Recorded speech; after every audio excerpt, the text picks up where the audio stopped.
Okay, good morning. Maybe I will try to read something in this Dzogchen. So what pace here again is so great. So every morning I'm trying to read something inspiring. Anyway, this is very inspiring. Dzogchen, the great perfection or Ati Yoga. So again, I was initiated in this village, great perfection or Dzogchen. It's until recently I really appreciate it because I was initiated like a couple of years ago, but then paused a little bit and went to the Mahayana or Zen or Pure Land and so on. So, but now I come back after studying the Mahayana. I'll come back to this Dzogchen and Vajrayana, or generally speaking, Tibetan Buddhism. I find it so great. It matches or it echoes with Mahayana teachings so well, and it's so good. So, anyways, the Dzogchen Great Perfection. I will just read a little bit in the. I think it's the fourth or fifth paragraph.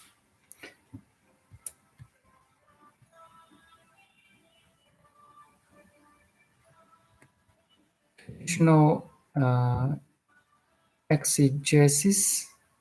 The mirror of the heart of the Vajrasattva, and it goes in the middle. This paragraph is the mirror of the heart of Vajrasattva explains that Dzogchen is great because. So I will just copy and paste this sentence. So good.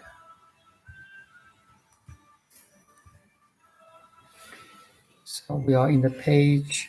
No, not in the page. We are in the Dzogchen, the Great Perfection. I'm reading the mirror of the heart of Vajrasattva. Explain that Dzogchen is great because of what? So here is the list. It is pinnacle of all vehicles, views, meditations, behaviors, goals. It's pinnacle. It's like a tip of the mountain or tip of the pyramid. So again, if I draw a picture of Buddhism like a pyramid, then the foundation, the lower part, will be Theravada or Hinayana, more focused on morality, meditation, and individual realization.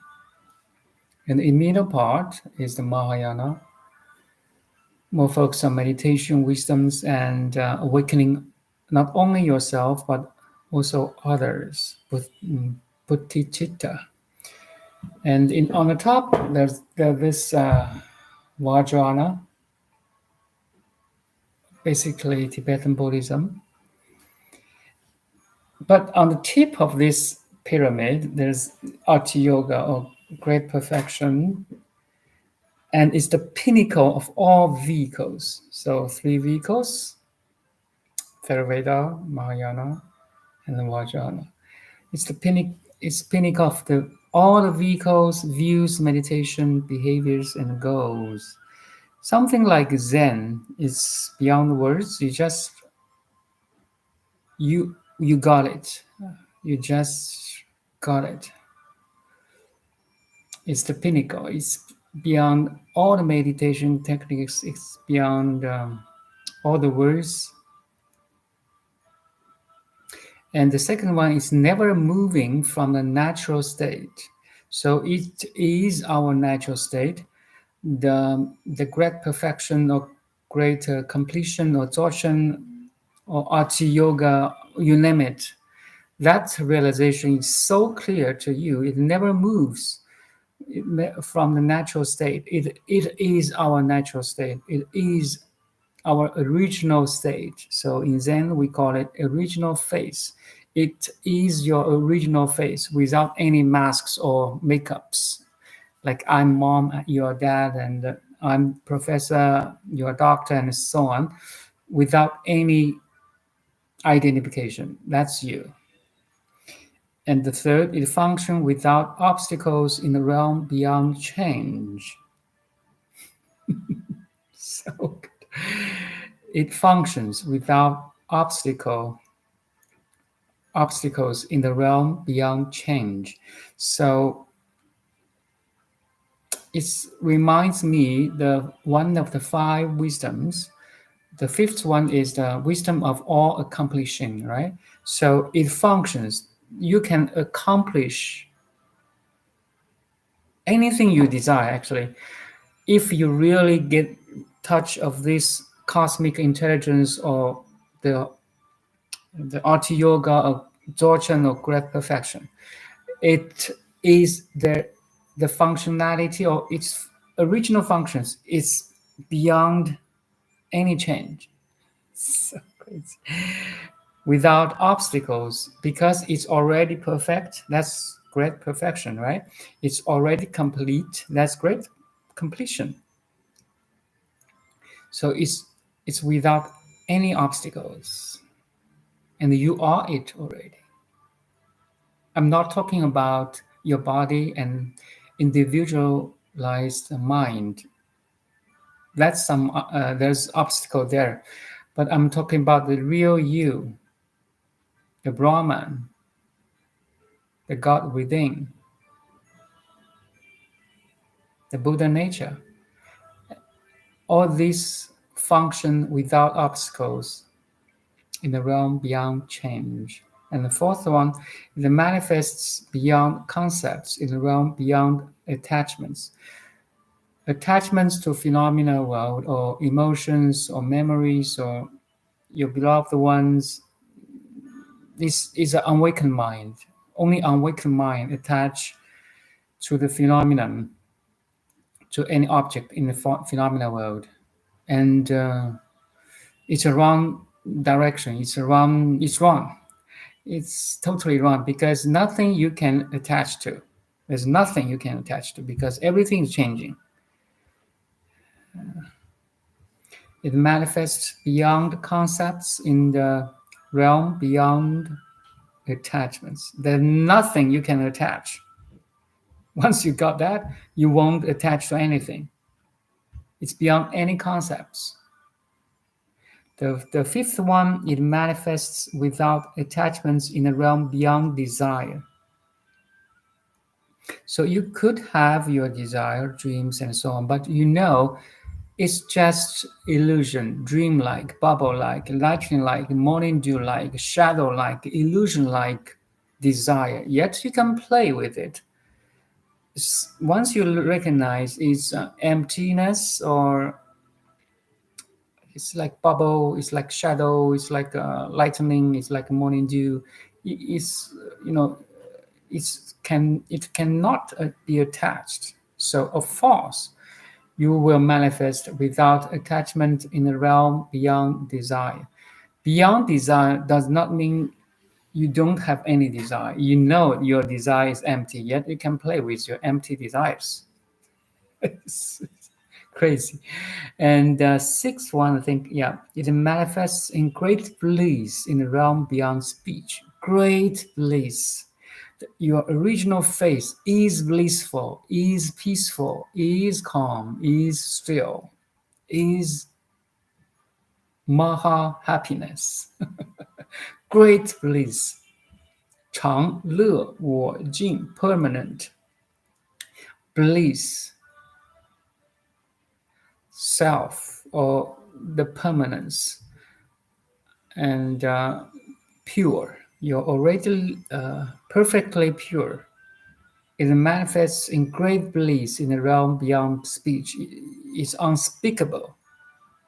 Once the Tao that can be spoken is not eternal Tao. You see, Lao Tzu has the same realization. Then the seventh, it is the source that pervades pure enlightenment. It is source that pervades not only enlightenment, but also ignorance or suffering.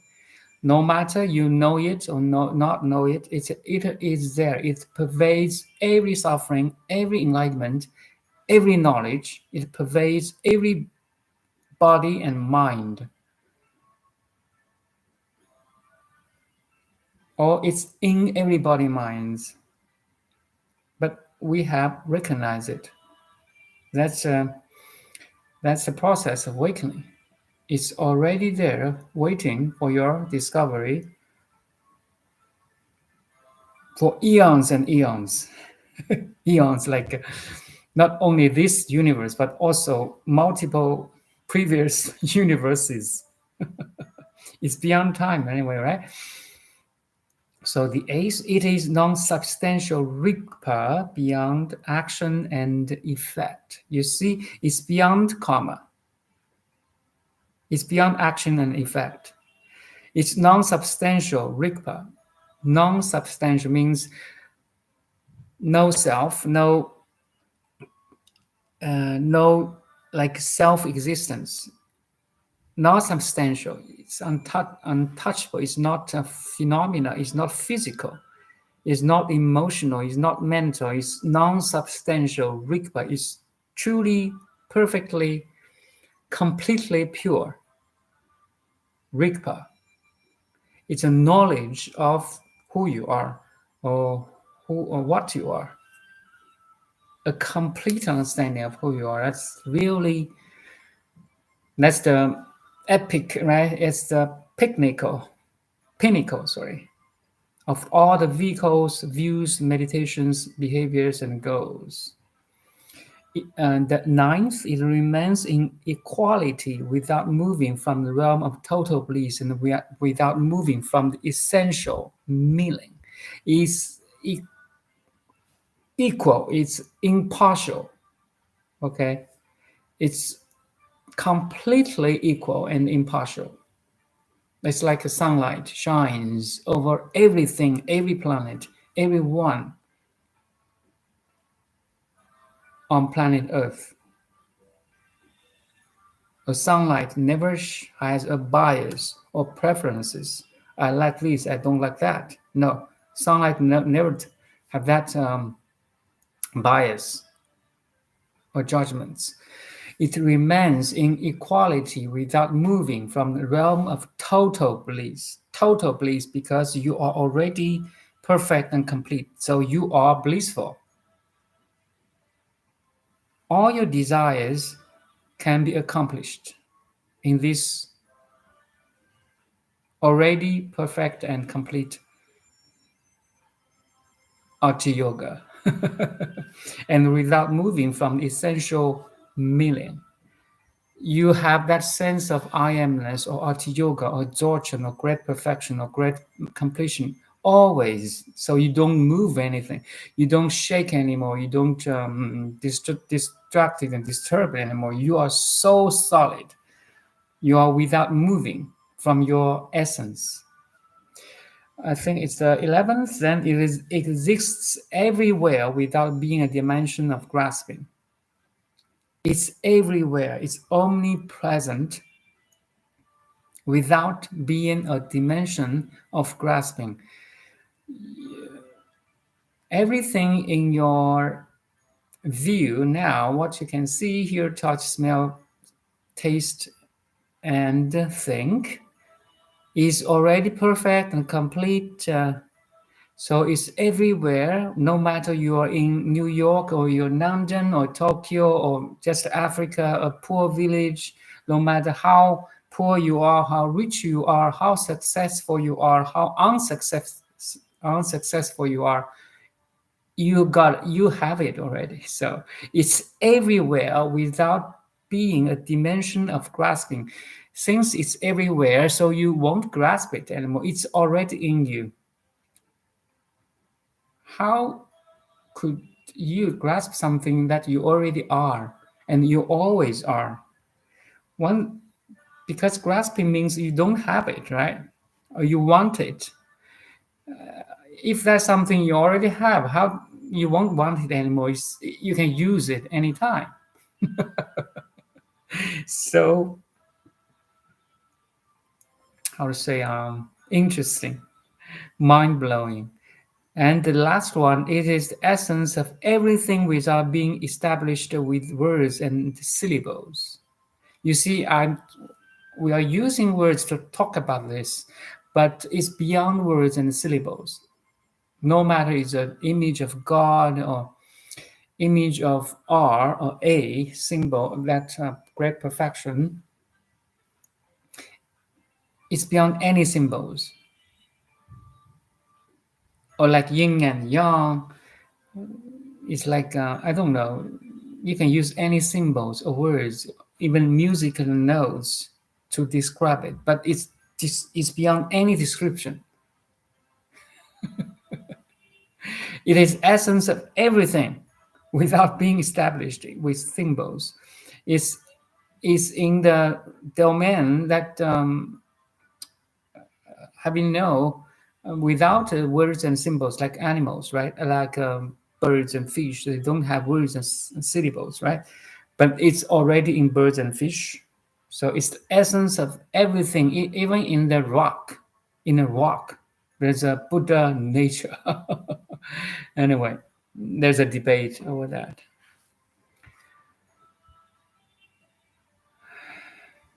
Okay, that's what I'm going to say today. The more I read this, like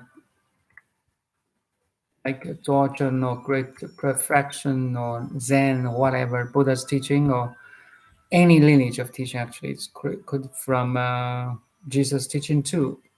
Once you read that words and echoes in your mind and heart, wow, you feel it, you got it. You just repeat it again and again and apply this knowledge and wisdom into your everyday life. Then you meditate on it and you contemplate on it and you'll realize it. Actually, that's what my topic today. Meditation and the realization. So realization is after meditation. You have that realization is the outcome of meditation, meaning you have that clarity, stability, openness, luminosity, how to say, purity, and strength, and power, and knowledge, and understanding, and love, and compassion, so on. The list can go and on and on. It's your realized stuff. You are peaceful, you're loving, you're helpful, you're caring, you're connected, you're open, you are compassionate, you're wise. So all these words are becomes yours. It's your realization. It's not some words in the books anymore, or it's not some words from other teachers anymore. It becomes yours. You just know it. It's a direct experience. There's no gap between you and that words. You notice that? You are it. That's how great and complete you are. That's the Dzogchen is pointing to. Anyway, maybe I can read some more. It's very interesting here. The 9 similes. I think maybe I just did.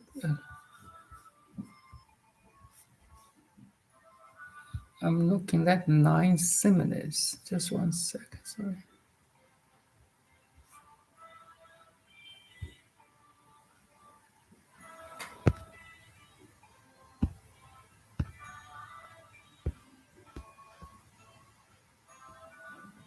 Okay.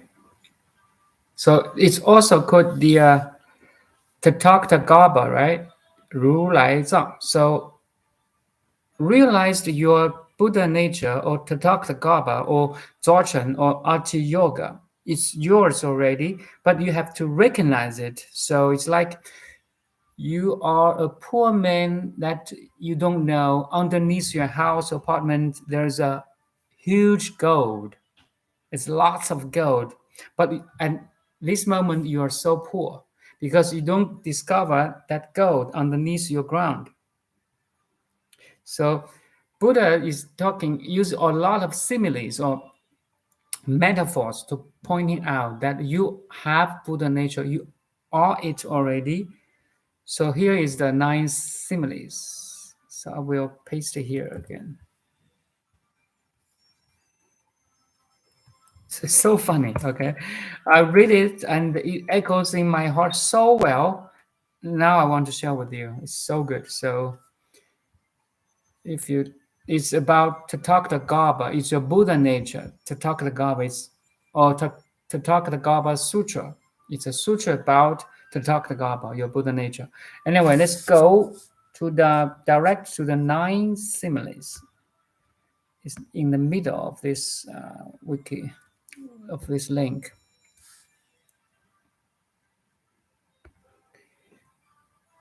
The 9 similes embody the new and central message of the text, embedded in the more or less standard framework consisting of the setting, a passage impounding the merit of propagating the sutra and the story of the past. Okay, let's go directly. So the simile first,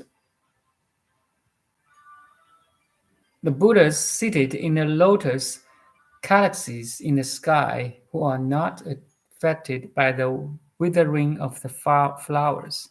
So the calyces of the flower is I think is the part protecting and supporting the flower, right? So that's one simile.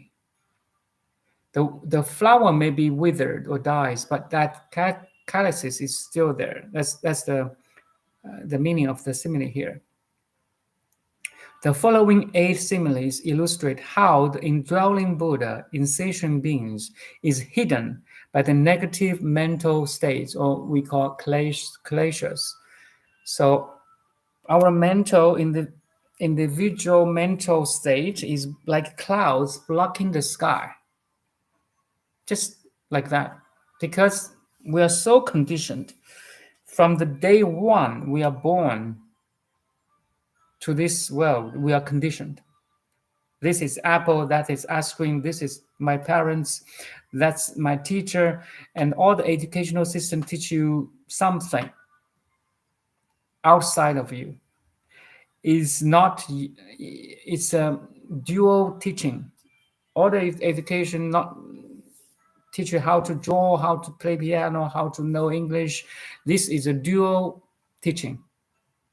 Anyway, so it's a negative mental state, also including your negative emotions, your depression, anger, jealousy. We just in one word we call this ignorance. You don't know who you are. That's all. And the second one, the second simile is honey protected by bees. You're a bee, and honey protected by bees. So honey is the essence of the, how to say, the bees working so hard to produce honey, right? And sometimes the bees don't recognize the nutrition or the value of honey, and was taken by something else, somebody else, the host. The honey protected by bees, and the kernels enclosed by their husks. So kernels here again means our mental states, the negative, unawakened mental states. We are always identify ourselves as the feelings, emotions, say nothing about the negative one, anger, depression, sadness, fear, no esteem, and so on. That's all the kernels enclosing our husks. That's the husks that enclosing our kernels. So our kernel is our Buddha nature, and the husks is the mental states. a gold nugget in the excrement. We have this Buddha nature like a gold nugget in this negative excrement, mental states. A hidden treasure beneath the house. I like this one. And actually, Eckhart Tolle, the author of Power Now, he used this. He not using the same. I mean, he used a beggar sitting on a pot full of gold and begging for all the passengers, or sorry, the people passing by some money, because the beggar didn't recognize the pot he's sitting on is full of gold. So we are that beggar now. We are looking for pleasures or happiness or health outside. No, it's a wrong direction. So everything we are longing for, desire for, is already here now. It's inside. It's your true nature. It's your Buddha nature. It's your Dzogchen. It's your Arti Yoga. It's a hidden treasure beneath the negative mental states. A sprout, the sixth one is a sprout in the seed, becoming a huge tree. Once you discover your Buddha nature, this seed will sprout.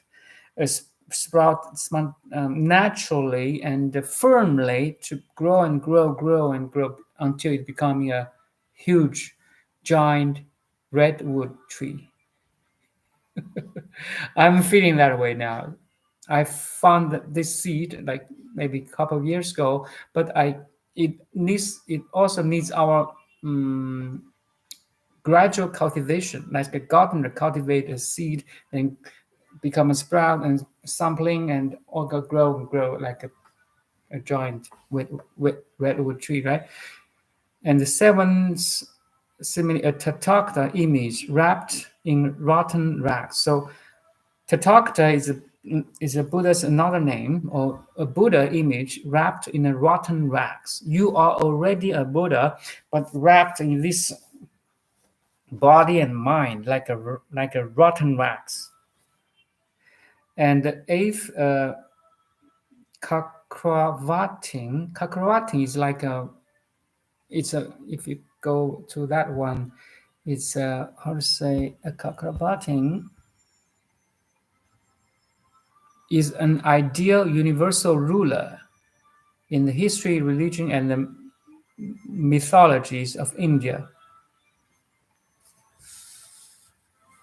An emperor who rules over all four of the continents, a ruler who governs only one of these continents, and a monarch who leads the people only a part of continent. And anyway, you are a king. You are a queen already. You are the great one already. In the womb of a despised orphan woman. You see, we have to look inside to find this queen or king inside. In the womb of this despised woman, is like pointing to this limited body and mind, right? And the last is a golden figure within a burned clay mold. We have this Buddha nature underneath this body mind, limited body mind, and we have to lock the door, and try to break this clay mold of body mind, really open our body, mind, and heart to see the golden figure. It's crazy, crazy. Anyway, I think that's all for today. It's a short one, but it's really a good one. It's again, meditation is a tool or a technique or some exercise to realize the realization, right? So meditation is just a cause, and the realization is effect. So that's cause and effect in terms of meditation and the realization. Now I'm talking more about realization, because I want to give you a picture first. I want to show you the destination first. Then you have more drive to meditate. You have more goal or destination to meditate. You have that picture, the view first. You have the view first. Imagine a practitioner or meditator don't have a view, especially a clear view. What he doing, like meditation or rites or rituals or reading a book, is aimless. You see, sometimes I call this is sudden enlightenment, and then sudden enlightenment should be combined with the gradual cultivation. But a gradual cultivation without the view or sudden enlightenment doesn't make sense. Again, if you are doing it's definitely I encourage you to meditate every day, to keep meditation, keep reading a sutra, keep reading a spiritual book, a following master, keep doing that. But sometimes you need to ask yourself, where is the view? Am I on the right path? There's a milestone in the spiritual awakening that you have to check in by yourself to have that great picture first. Sometimes instead of just busy meditation or reading a book, letting go of everything, try to read some books or like following a teacher about art yoga or Dzogchen or great perfection or Zen. Sometimes it's like a back and forth between gradual and sudden, gradual, gradual, sudden, gradual. So again, we should combine this gradual and sudden more frequently. So that's why I give you a total picture first. The outcomes of meditation is to realize you are Buddha. You are a Buddha already. You have the Buddha nature of all this great perfection, completeness. Thank you. Um, thank you, Gavin. Gavin. Thank you. Thank you for coming. Thank you. Otherwise, I'm talking to myself, or talking to nobody. And you are in my image. You are in my awareness now. So, underneath all the differences, there's a universal field. Okay, I am aware. You are aware. This identical field of awareness